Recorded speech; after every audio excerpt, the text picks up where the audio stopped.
NPP leader and Cabinet Minister Rakam A. Sangma slammed the BJP, accusing it of focusing more on Hindutva than governance in the last 10 years.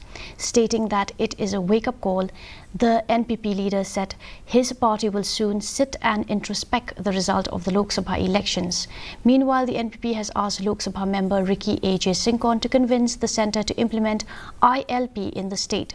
Sangma also said that the three-time MP Vincent H. Pala failed to convince the centre to implement ILP in the state, and now the responsibility is on the VPP MP to get it done.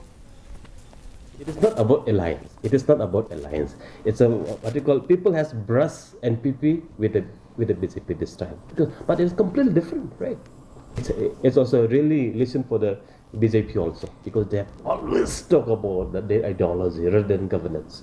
But I hope this NDA government will be the balanced government, and will certainly, being the part of the NDA, we continue to get the benefit of the central government. Listen for it's a wake-up call for everybody, and we accept what happens. So maybe happen for the best. NPP will come back strong in serving, working, and protecting the troubles and the peoples. Introspect, our honorable chief minister, our president will call for maybe call for a meeting of review of all the party workers.